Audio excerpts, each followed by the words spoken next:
segment of the British population. We've got older voters, we've got middle-aged voters, we've got young professionals, but increasingly we're seeing younger voters coming towards us. It could be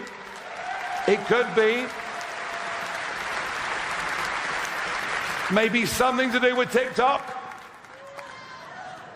When I'm met by protesters and I go, boring, boring, boring, and the kids love it. And that's the great thing about a party that believes in meritocracy. We are not in the least bit interested how old you are. We couldn't give a damn what religion you are. We couldn't give a damn what your skin tone or colour is. We don't care about any of these things.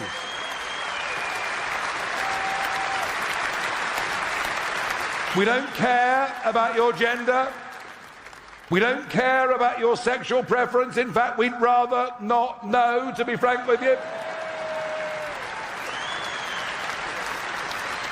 We want to live in a country that treats everybody exactly the same, provided they in return respect us, our values, our laws, and our way of life.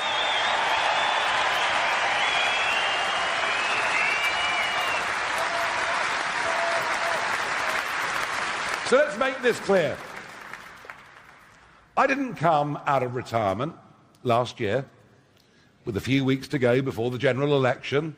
And by the way, I didn't need to. Life was going pretty well. Good job at GB News, who I think are a great broadcaster. I turned 60.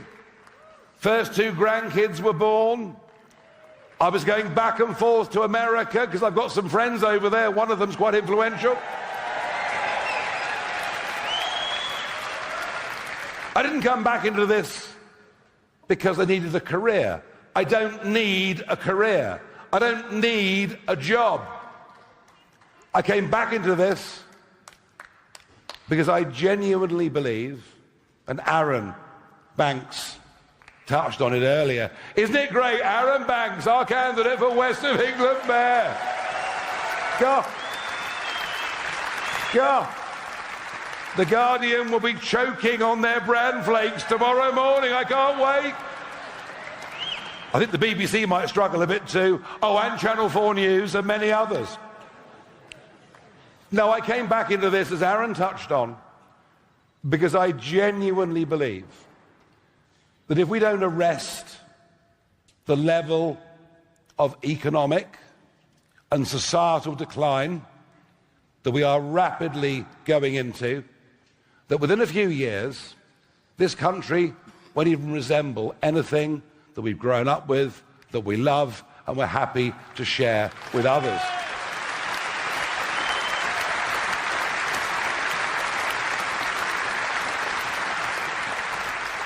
But, however tough, however grim, however difficult, however depressing it may look, this party is full of optimism. This party is full of hope. This party is full of people who believe we can turn this around and get our country back on track with the right leadership, with the right politics, and we're determined to do it. Now, in life, it's quite important to be lucky with your opponents. Napoleon once said, "Don't give me good generals, give me lucky generals." Well, right at the minute, I feel like a lucky general. Because we have a Conservative Party. Well, we used to have a Conservative Party who for 14 years gave us the highest tax burden that had been seen since the war, did not, despite the promise in 2019 of giving us the Brexit that we voted for, never actually believed in it, and whilst we left, they didn't give us what we really wanted.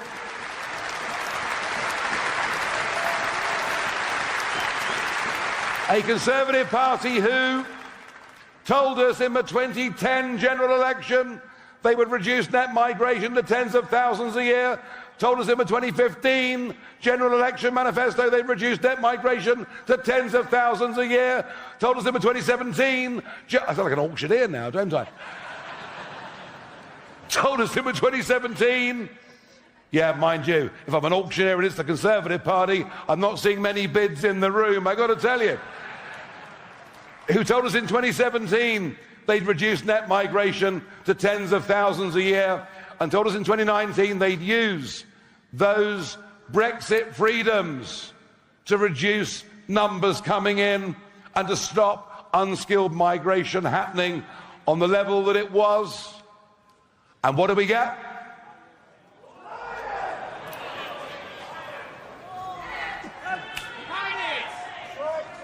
Keep it clean, come on.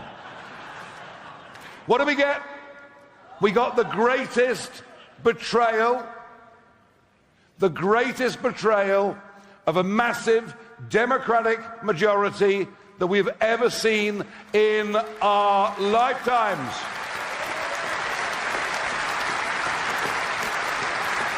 Net migration in 2023 alone is what net migration, not gross, net migration is 1 million people after all of those promises. And I believe the Conservative Party should never, ever be forgiven for that level of betrayal.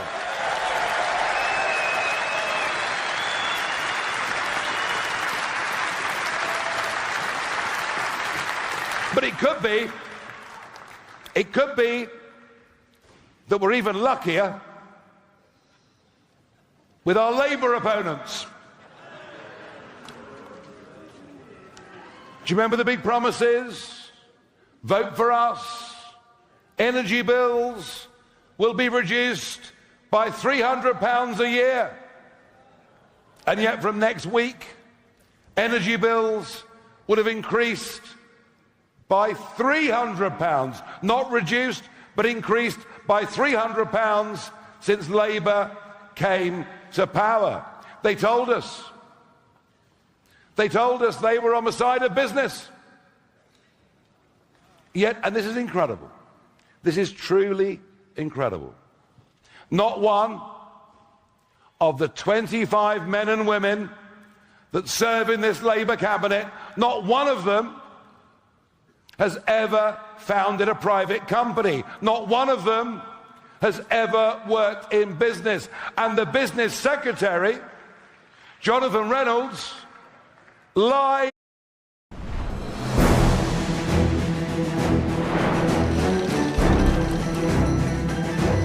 What hope is there for 5.5 million men and women out there running their own businesses with this mob in charge? What hope is there? They haven't got a clue. And Rachel, well, it was Anderson, of course, that dubbed her Rachel from accounts. But now we learn she wasn't as good as that. She's actually Rachel from complaints. And what was given to us in the Commons this week was an Alice in Wonderland story. Let's be clear. Growth forecasts for this year have been halved without massive government borrowing and without mass migration inflating the population. The way we measure wealth on GDP is false. There is no genuine growth in this country at all. And I asked her a question in the Commons. The only way to measure growth is to measure your GDP per capita. Not to con yourself, because the population's rising by 1 million every year, And GDP per capita has fallen for 6 of the last 8 quarters. This country is getting poorer. Labour have absolutely no clue, no idea how to deal with it. They cannot spread optimism, I mean, goodness me, the front bench look like they're attending a family funeral. And then, of course, we have the issue that did perhaps more than anything to bring down the last Conservative government. And that was the flow of dinghies coming across the English Channel.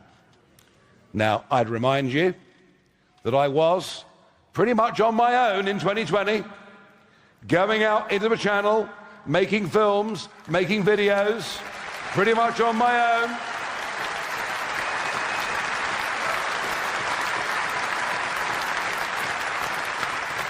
The Sunday Times said, what a sad, lonely, desperate figure I cut. Well, they probably had a point, but I was the one warning people what would happen. I was alone, telling people, unless you arrest this and deal with this, it will lead to an invasion of our country. I was condemned for the use of that word, but now, nearly 150,000 young men later, I have been proved right. And there was nothing the Conservatives could do.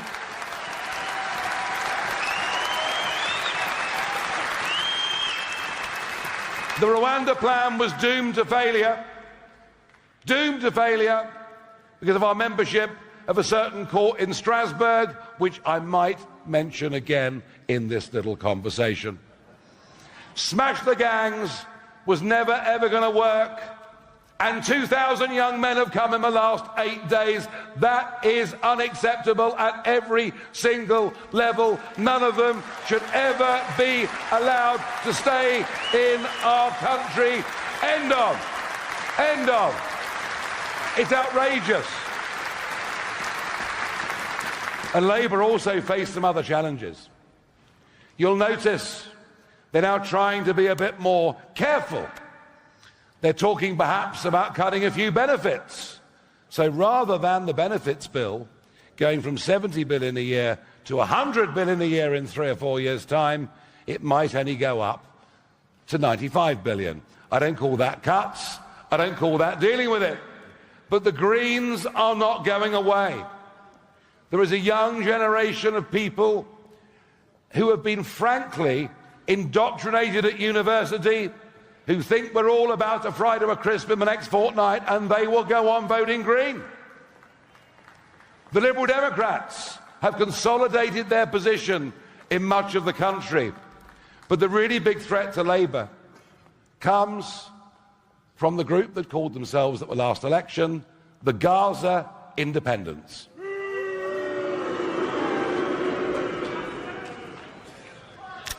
When I warned over a year ago, when I said that I believed that sectarian politics would come to England, literally nobody believed me. But it happened in the general election. 4 Gaza independents, in many cases fighting deeply unpleasant campaigns, won seats in Parliament from inner city constituencies. And I guess you can add Jeremy Corbyn to that lot and call them 5. Last night, in Redbridge, in East London, in the constituency of Wes Streeting, the Labour vote in a council by-election fell by over 40%. You might... No, wait for it. Where did it go? It went to a Gaza independent. And I believe in the next Parliament there'll be 25 or 30 people elected, and they'll come from the Burnleys, the Blackburns, parts of Leeds, parts of Keighley. This has all been caused by successive Conservative and Labour governments allowing mass immigration, without integration. It has been irresponsible. It has been wrong. And I have been one of the few. I've been one of the very few people for the last 20 years. I've warned about this. I've been called all the names under the sun. We have, as I said earlier, no difficulty or problem with those from different countries or cultures or religions, provided if they live here, they live by our rules and our way.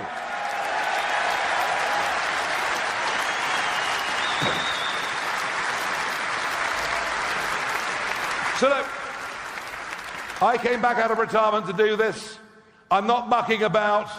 I've got one very clear, simple goal, and that is that Reform win the next general election and turn this country round.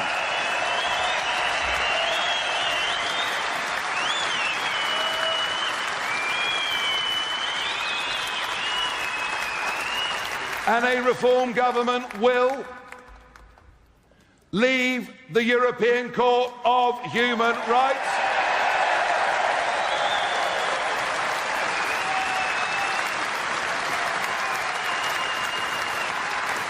We will get rid of the Human Rights Act, upon which British lefty judges depend.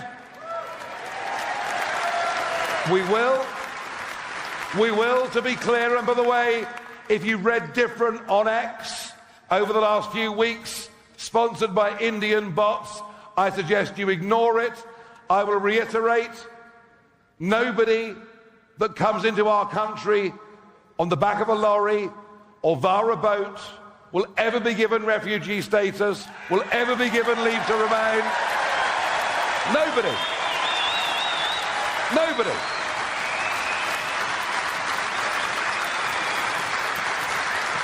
It is unfair. It is wrong. It is also deeply unfair to those who have come here legally, and that's worth thinking about. And let me tell you, everyone that comes illegally will be deported, full stop, end of story.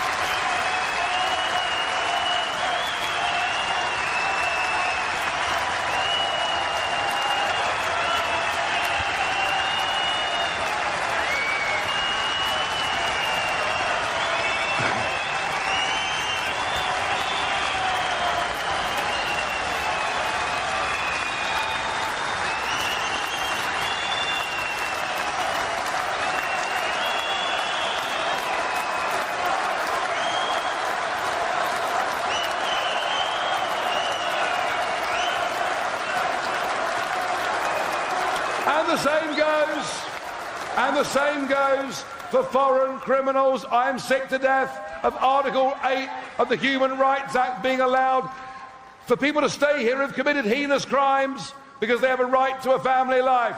They've no right to a family life in our country. If they've come here illegally or they committed crime, they have no right at all. None. Zero.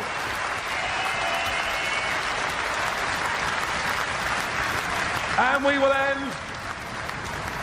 will end mass unskilled migration. The 10 million increase in the population over the last 20 years has made our roads impossible. Many who wanted to come tonight didn't make it because the roads were so full. It's made our kids' opportunity of getting housing impossible. And you want to know why you can't get a GP appointment? Because the population has increased by 10 million people. We will end mass unskilled migration into our country, stabilise the population, and we will do that. We will do that. And of course the truth is we now learn that all the arguments, well, Nigel, say what you want, but people coming in all work, they all pay tax, they all contribute. Well, try this for size. Of the last 3 million that were allowed in by the Conservatives, legally allowed in by the Conservatives under Boris and others, Of the last 3 million that came in from outside Europe into Britain, only 22% are working, and we are paying for the rest, and we've had enough of it. It's making us poorer, it is unfair, and it will end. It will end. And we will cut taxes. We will cut taxes, especially nobody that earns less than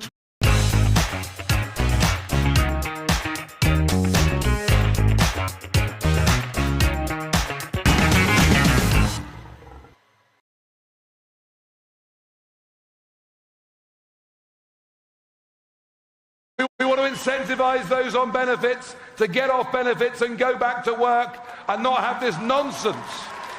And if you work for more than 16 hours, you lose your benefits. No, £20,000 is the right place to start paying tax, not before. Let's make work pay. Let's be beside the working people.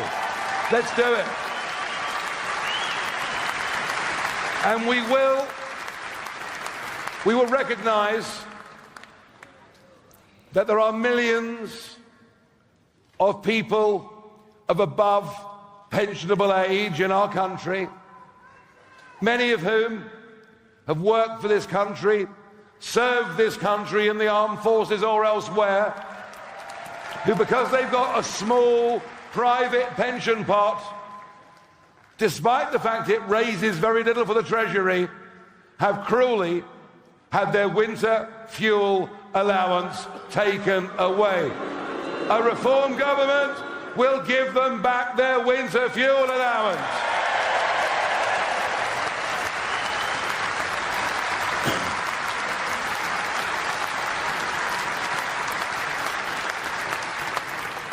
Inheritance tax is frankly wrong at every level. It's wrong at every level. You've paid tax during your lifetime, and now when you die, they want to tax your family and tax you again. It's wrong.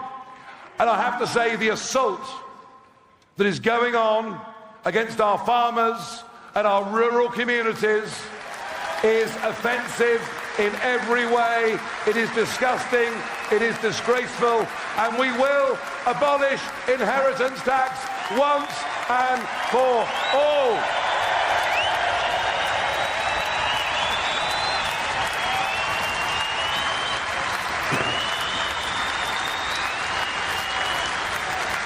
And one more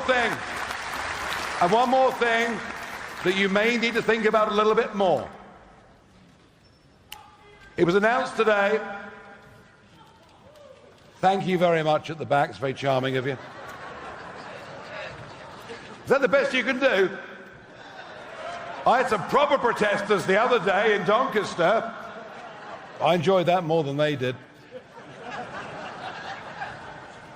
This morning the news was that Lakshmi Mittal, the 7th richest person living in Britain, is leaving. He's leaving. Jeremy Hunt, as Chancellor, Rishi Sunak before him, decided that what we had to do was to make sure that the highest earners, although who had so-called non-dom deals, would be taxed in a different way. Now, actually, you ask a focus group, should people who earn millions of pounds a year pay more tax? People say yes, but here's the problem. 10,000 millionaires